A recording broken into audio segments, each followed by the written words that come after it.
Welcome to Suman TV Kannada. ನಮಸ್ಕಾರ ವೀಕ್ಷಕರೇ. ಚಿಕ್ಕಬಳ್ಳಾಪುರ ರಾಜಕೀಯದಲ್ಲಿ ಮತ್ತೊಮ್ಮೆ ಮಾತಿನ ಸಮರ ಜೋರಾಗಿದೆ. ನಿನ್ನೆ ನಡೆದ ಸುದ್ದಿಗೋಷ್ಠಿಯಲ್ಲಿ ಸಂಸದ ಡಾಕ್ಟರ್ ಕೆ ಸುಧಾಕರ್ ಅವರು ತಾವು ಸಂಸದರಾದ ಬಳಿಕ ಕ್ಷೇತ್ರದಲ್ಲಿ ಕೈಗೊಂಡ ಅಭಿವೃದ್ಧಿ ಕಾರ್ಯಗಳು ಹಾಗೂ ಕೇಂದ್ರ ಸರ್ಕಾರದ ಯೋಜನೆಗಳ ಕುರಿತು ವಿವರವಾದ ಮಾಹಿತಿಯನ್ನ ಬಿಡುಗಡೆ ಮಾಡಿದ್ದಾರೆ. ಸುದ್ದಿಗೋಷ್ಠಿಯಲ್ಲಿ ಮಾತನಾಡಿದ ಅವರು ತಮ್ಮ ಅವಧಿಯಲ್ಲಿ ಕ್ಷೇತ್ರಕ್ಕೆ ವಿವಿಧ ಅಭಿವೃದ್ಧಿ ಕಾಮಗಾರಿಗಳು, ಮೂಲಸೌಕರ್ಯ ಯೋಜನೆಗಳು ಹಾಗೂ ಕೇಂದ್ರ ಸರ್ಕಾರದ ಅನುದಾನಗಳನ್ನು ತಂದಿರುವುದಾಗಿ ಹೇಳಿದ್ದಾರೆ. ಇದೇ ವೇಳೆ ಕಳೆದ 3 ವರ್ಷಗಳಲ್ಲಿ ರಾಜ್ಯ ಸರ್ಕಾರದಿಂದ ಕ್ಷೇತ್ರಕ್ಕೆ ಯಾವ ರೀತಿಯ ವಿಶೇಷ ಕೊಡುಗೆ ದೊರೆತಿದೆ ಎಂಬುದನ್ನು ಜನರ ಮುಂದೆ ಸ್ಪಷ್ಟಪಡಿಸಬೇಕು ಅಂತ ಪ್ರಶ್ನೆ ಎತ್ತಿದ್ರು. ಇದರ ಜೊತೆಗೆ ಕ್ಷೇತ್ರದ ಶಾಸಕರ ಕಾರ್ಯವೈಖರಿಯ ಬಗ್ಗೆಯೂ ಡಾಕ್ಟರ್ ಕೆ ಸುಧಾಕರ್ ಟೀಕೆ ಮಾಡಿದ್ರು. ಜನಪ್ರತಿನಿಧಿಗಳು ಜವಾಬ್ದಾರಿಯಿಂದ ಮಾತನಾಡಬೇಕು, ಜಾತಿಗಳ ನಡುವೆ ಭಿನ್ನಾಭಿಪ್ರಾಯ ಉಂಟು ಮಾಡುವಂತಹ ಹೇಳಿಕೆಗಳನ್ನು ನೀಡಬಾರದು ಅಂತ ಅವರು ಅಭಿಪ್ರಾಯಪಟ್ಟರು. ಸಾರ್ವಜನಿಕ ಜೀವನದಲ್ಲಿ ಭಾಷೆ, ನಡವಳಿಕೆ ಮತ್ತು ಹೊಣೆಗಾರಿಕೆ ಬಹಳ ಮುಖ್ಯ ಅಂತ ಅವರು ಹೇಳಿದ್ರು. ತಮ್ಮ ಟೀಕೆಯನ್ನ ನೇರವಾಗಿ ಶಾಸಕರತ್ತ ಕೇಂದ್ರೀಕರಿಸಿದ್ರು. ಇದೆಲ್ಲ ಸೇರಿಸಿದ್ರೆ 6,449 ಕೋಟಿ ರೂಪಾಯಿ ಆಗ್ತದೆ ಈ ಭಾಗಕ್ಕೆ. ಹಾಗಾಗಿ ಇವತ್ತೇನು ರಾಜ್ಯ ಸರ್ಕಾರ ನಮಗೇನು ಸಿಗ್ತಾ ಇಲ್ಲ, ಕೇಂದ್ರ ಸರ್ಕಾರ ಏನು ಕೊಡ್ತಾ ಇಲ್ಲ ಅಂತ ಹೇಳುವಂತವ್ರಿಗೆ ಒಂದು ಜಿಲ್ಲೆಗೆ ಬಂದಿರುವಂತ ಅನುದಾನ ನಿಮ್ಗೆ ಹೇಳ್ತಾ ಇದ್ದೀನಿ, ರಾಜ್ಯದ ಹೇಳ್ತಾ ಇಲ್ಲ ನಾನು.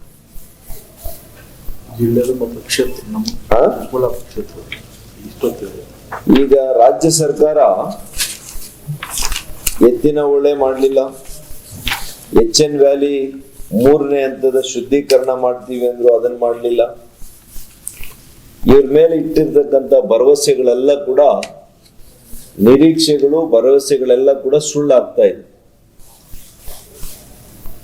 ಇಲ್ಲಿನ ಚುನಾಯಿತ ಪ್ರತಿನಿಧಿ ಜಾತಿಗಳ ಮಧ್ಯೆ ತಂದಿಡುವಂತ ಕೆಲಸ, ವ್ಯಾಜ್ಯವನ್ನ ನಿರ್ಮಾಣ ಮಾಡುವಂಥದ್ದು, ಅಶಾಂತಿಯನ್ನ ಉಂಟು ಮಾಡುವಂಥದ್ದು ಬಿಟ್ರೆ ಪ್ರಗತಿಪರವಾದಂತ ಚಿಂತನೆನೂ ಇಲ್ಲ, ರಚನಾತ್ಮಕವಾದಂತ ಆಲೋಚನೆ ಇಲ್ಲ, ಶಿಸ್ತುಬದ್ಧವಾಗಿರ್ತಕ್ಕಂಥ ಆಡಳಿತ ನೀತಿ ಇಲ್ಲ, ಸರ್ವಾಂಗೀಣ ಅಭಿವೃದ್ಧಿಗೆ ಶ್ರಮಿಸಲಿಲ್ಲ.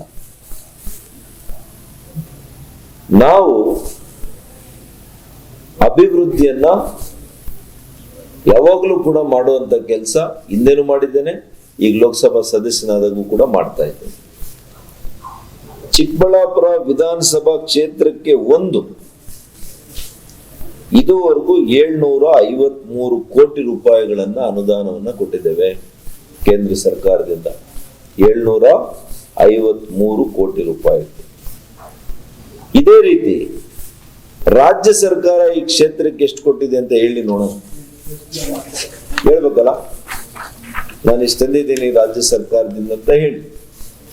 ನಾನಿದು ವೈಟ್ ಪೇಪರ್ ನಿಮ್ ಮುಂದೆ ಕೊಡ್ತಾ ಇರೋದು, ರಿಲೀಸ್ ಮಾಡ್ತಾ ಇದ್ದೀನಿ ವೈಟ್ ಪೇಪರ್. ಯಾರು ಬೇಕಾದ್ರೂ ಇದನ್ನ ಆಯಾ ಇಲಾಖೆಯಲ್ಲಿ ತರಿಸ್ಕೋಬಹುದು ಮಾಹಿತಿಯನ್ನ. ಇದರಲ್ಲಿ ಯಾವ್ದಾದ್ರು ಒಂದು ಮಾತು ಸುಳ್ಳಿದ್ರೆ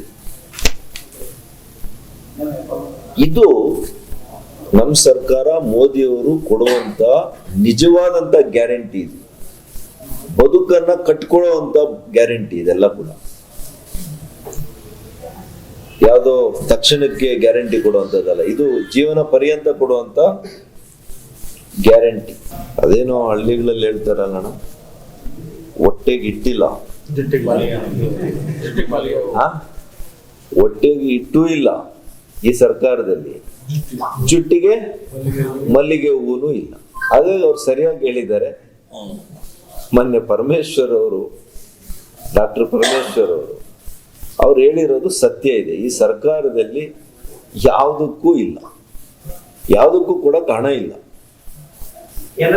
ಈಗ ನೋಡ್ರಿ, ಒಬ್ಬ ಕೃಷಿ ಸಚಿವ ಇಲ್ಲ, ತೋಟಗಾರಿಕಾ ಸಚಿವ ಇಲ್ಲ.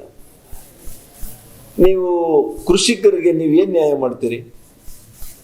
ಬರಗಾಲ ಘೋಷಣೆ ಮಾಡ್ಬೇಕಾಗಿತ್ತು ಇಷ್ಟೊತ್ತಿಗೆ. ನೀವು ಏನಾಗಿದೆ ಇವತ್ತು ಜುಲೈ 7, 40% ಮಳೆ ಈಗಾಗಲೇ ಕಡಿಮೆ ಆಗಿದೆ. ಆಯ್ತು, ಮಳೆ ನಿಮ್ ಕೈಲಿಲ್ಲ, ಆದ್ರೆ ಮುನ್ನೆಚ್ಚರಿಕೆ ಕ್ರಮಗಳನ್ನು ತಗೊಳ್ಳುವಂತ ಸರ್ಕಾರದ ಕೈಲಿರೋದಲ್ವಾ?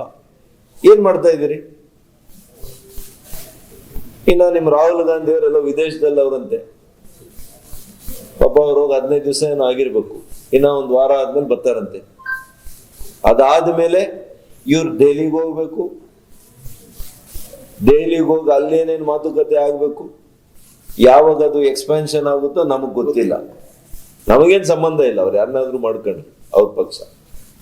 ಆದ್ರೆ ರಾಜ್ಯದ ಸಮಸ್ಯೆ, ರೈತರ ಸಮಸ್ಯೆ, ಬರಗಾಲದ ಸಮಸ್ಯೆ, ಇದನ್ನ ನೀವು ಹೆಂಗೆ ಹ್ಯಾಂಡಲ್ ಮಾಡ್ತೀರಿ?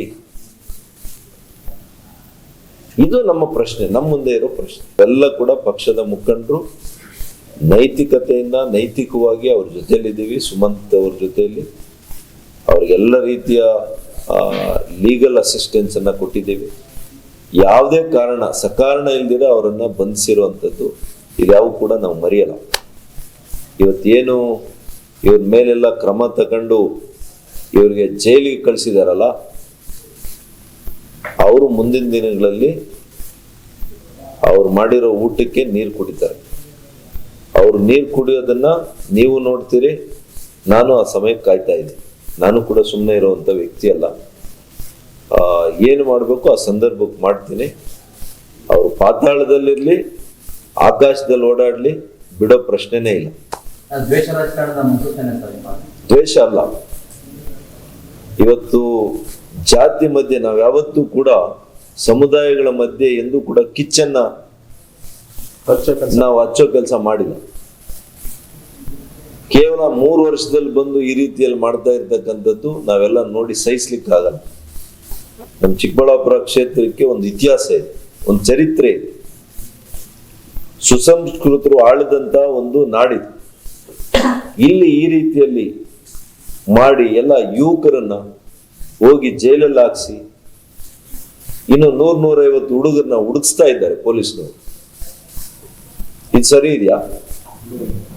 ತಪ್ಪು ಮಾಡಿರೋರು ಶಿಕ್ಷೆ ಆಗ್ಬಾರ್ದ? ಕಾಲನೇ ಉತ್ತರ ಕೊಡುತ್ತೆ. ವೀಕ್ಷಕರೇ, ಈಗ ಇಲ್ಲಿ ಕೆಲವು ಪ್ರಶ್ನೆಗಳು ಸಹಜವಾಗಿಯೇ ಉದ್ಭವಿಸುತ್ತವೆ. ಡಾಕ್ಟರ್ ಕೆ ಸುಧಾಕರ್ ಅವರು ಮಾಡಿರುವ ಈ ಆರೋಪಗಳು ನಿಜವೇ ಅಥವಾ ಇದು ಕೇವಲ ರಾಜಕೀಯ ವಾಗ್ವಾದವೇ? ಈ ಪ್ರಶ್ನೆಗೆ ಉತ್ತರ ನೀಡಬೇಕಿರೋದು ಕ್ಷೇತ್ರದ ಶಾಸಕರೇ. ಶಾಸಕರು ಕಳೆದ 3 ವರ್ಷಗಳಲ್ಲಿ ಕ್ಷೇತ್ರಕ್ಕೆ ಯಾವ ಅಭಿವೃದ್ಧಿ ಕೆಲಸಗಳನ್ನು ಮಾಡಿದ್ದಾರೆ? ಎಷ್ಟು ಕೋಟಿ ರೂಪಾಯಿಗಳ ಅನುದಾನ ತಂದಿದ್ದಾರೆ?